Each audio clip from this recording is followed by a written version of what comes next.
Hello everyone! Welcome back to my YouTube channel. For today's video guys, i-guide ko kayo papunta rito sa may 10,000 Buddha dito sa Shatin.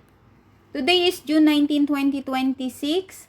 Holiday namin dito sa Hong Kong. So dito namin naisipang pumunta ng pinsan ko na si Malu at mag-walking paakyat dito sa may 10,000 Buddha. At syempre, i-guide ko na rin kayo kung paano pumunta rito. Yan sa mga bago dito sa Hong Kong na kababayan natin or sa mga tourist na gustong pumunta rito sa may Shatin at naghahanap ng mapapasyalan. Ayan, recommended ko tong 10,000 Buddha. Easy lang yung daan nito guys. So, let's go!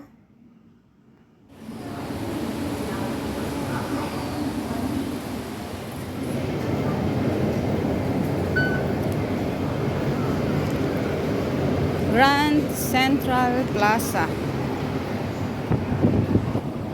Yan. Nakita nyo yung mga minibus. Turn left. Turn left lang guys. Diretsuhin nyo yung left side at may makikita na kayong ramp dyan. Bababa tayo dun sa ramp.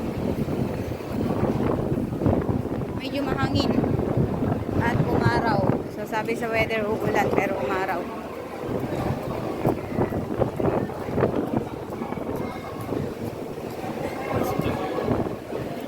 Yan, baba tayo sa ramp.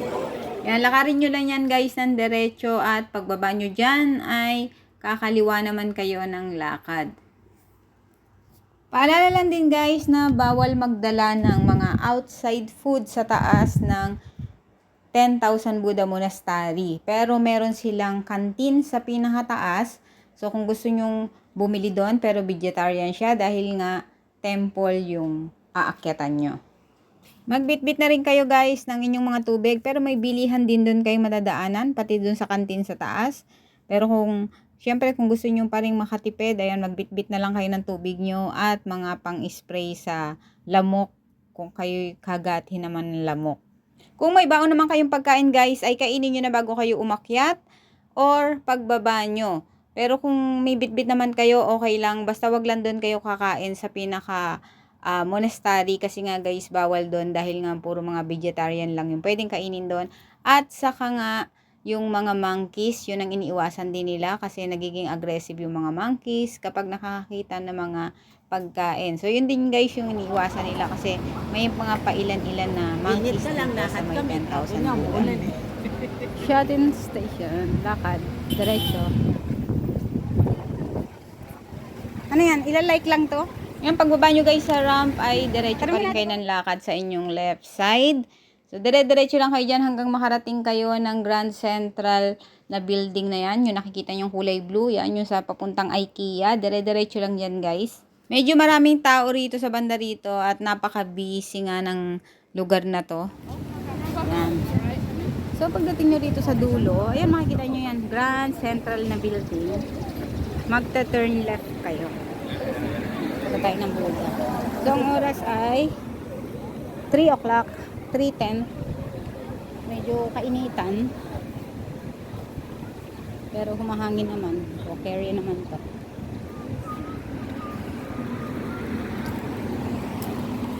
Yan, makita nyo yan. Grand Central. Yung isa.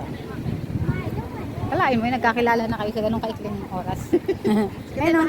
Ito, Shatin Government Office. Yan yung hinahanap nilang ano. Immigration. Buti, nasabi nila kung anong kailangan nila.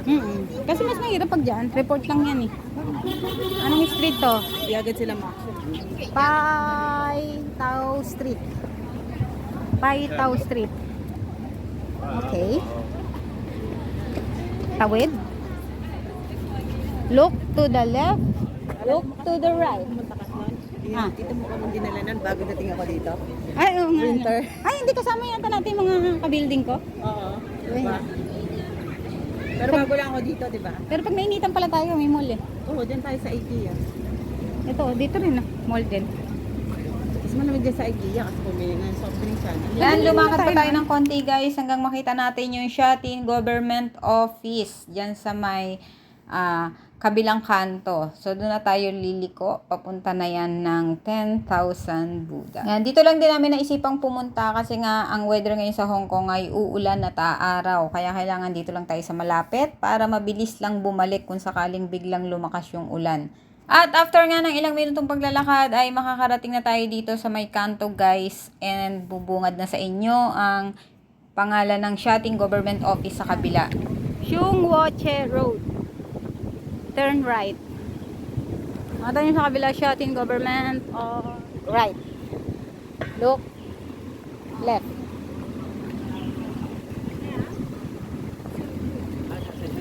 Shatin Government Office. Tayo. Yan. Sundan nyo lang yan. Shung Woche Road. Nakarin nyo lang to at sa pinakadulo na yun guys ay nandun na ang entrance ng 10,000 Buddha.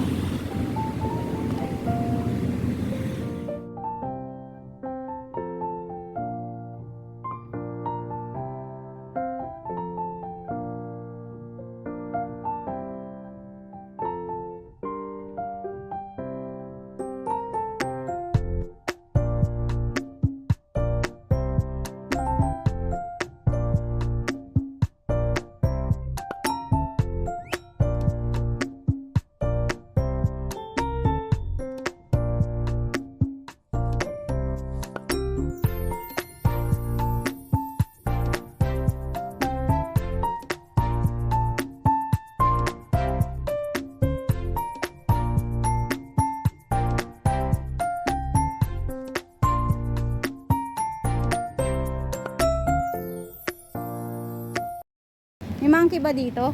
Kasi chichirya mo kas. Walang monkey dito. Meron yan pa isa-isa. Ay, oo, kasi naalala ko dun Tago sa mo yung Shopee chichirya mo, makuhain. Hindi naman mo mapapasok kasi nandito sa park.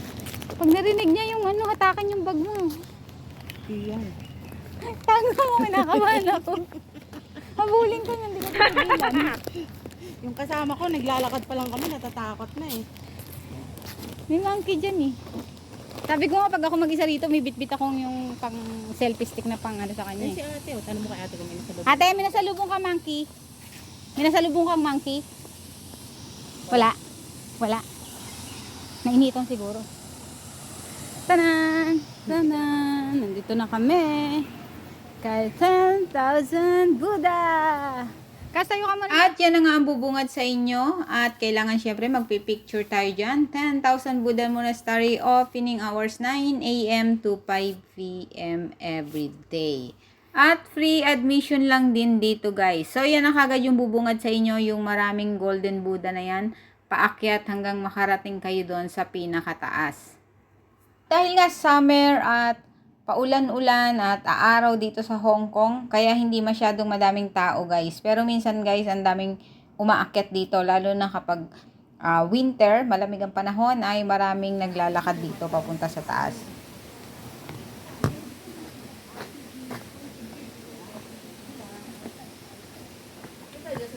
Ate, may nakita ba kayong monkey sa taas? Wala. Tulog sila. Matagal na ako nakakita na monkey, yung unang akyat. Oo, yung una kaya rin dito may monkey. Sabi ko nga sa kanya, may monkey dapat. Kaya sabi ko, tago mo yung chichirya kasi pag narinig yung plastic, baka gawin eh.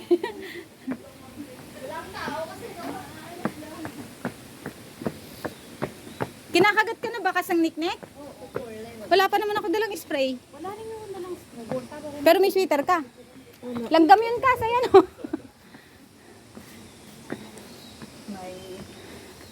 Doon tayo sa walang hagdan. Sakit sa... Oo, sa akin hindi mahirap mga habulin yung hagdan eh. Mas ano. Ayan. Ang model natin si Cas.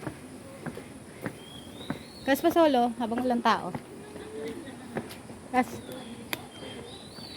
Magparamdam, ay nawala na. Kanina may 1 million viewer ako, nawala.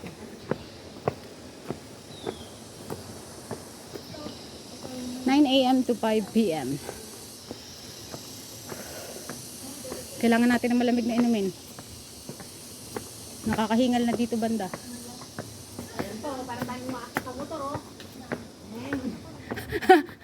Huwag mo persahin katawan mo at mainit. Kailangan natin mag-rest. Pero mahangin siya, in fairness. Wait lang. Inom. Okay, naiwan na kami ng mga indo. Buti na may dala tayong malamig.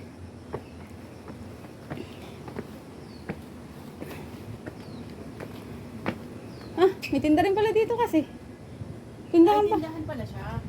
Tindahan pala to. Self-service payment. Ang galing. Ang galing. Parang sa Baguio. Ang galing mo. May soft drinks din. Mamaya na tayo pumili pagbaba. Ayun o. Self-service.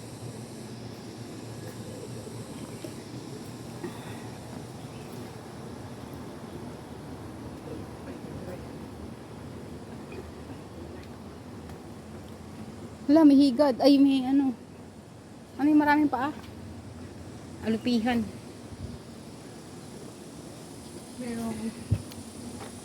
Merong martial artist. Buddha. Huwag mo lalapitan, basta pain ka. Nga eh, makasipay. Ay, ito siguro yung Buddhist Buddha. Baka. Bakit? Meron siyang Buddha na ano yung gulay. Ah, oo. May Diba? hawak siya. Ay, hawak siyang sayote. Oo. Di ba ang tawag dyan Buddhist? So, siya po ang Buddhist Buddha. O, ang galing ko, di ba? Ay, ito paulaan mo. Yung nawawala. May nawawala. Namasyal. Namasyal yung dalawang palakang. May namasyal. So, kulang na yung 10,000 kas. Hindi na siya 10,000. May nawala eh. Kaya hindi niyo po alam, ilang days na kung umuulan dito sa plastic kasi Sunday umuulan. Na may kasamang. May kasamang paghulugan, paghitla. Pero kaya hindi ako naniniwala na yung mga gold tinatama ng kidlat eh. Hindi po sila tinamaan lahat. Gold po sila.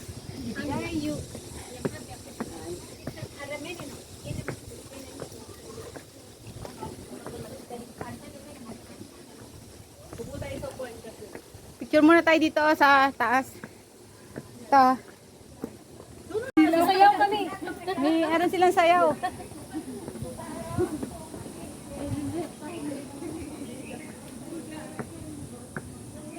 Yan, nandito na tayo sa taas ng 10,000 Buddha. Pagbaba nyo naman guys ay pwede nyong tuntunin na lang yan kung saan kayo dumaan paakyat ay doon na rin kayo dumaan pabalik. Or kung gusto nyo naman ng sa kabilang daan, meron diyang daan sa gilid sa taas. So ipapakita ko yon sa ating part 2 video kung saan kami dumaan pababa. Kasi hindi na kami dyan bumalik sa pinanggalingan namin. So easy walk lang to guys. Wala pang 1 hour nandito na kayo sa taas. Nasa 30 to 40 minutes na lakad ay mararating nyo na tong taas. Hanggang dito na lang guys at abangan nyo ang part 2 ng ating video at don't forget to like, subscribe, and hit the notification bell para lagi kang updated sa ating mga i-upload na video at gala dito sa Hong Kong. Bye-bye!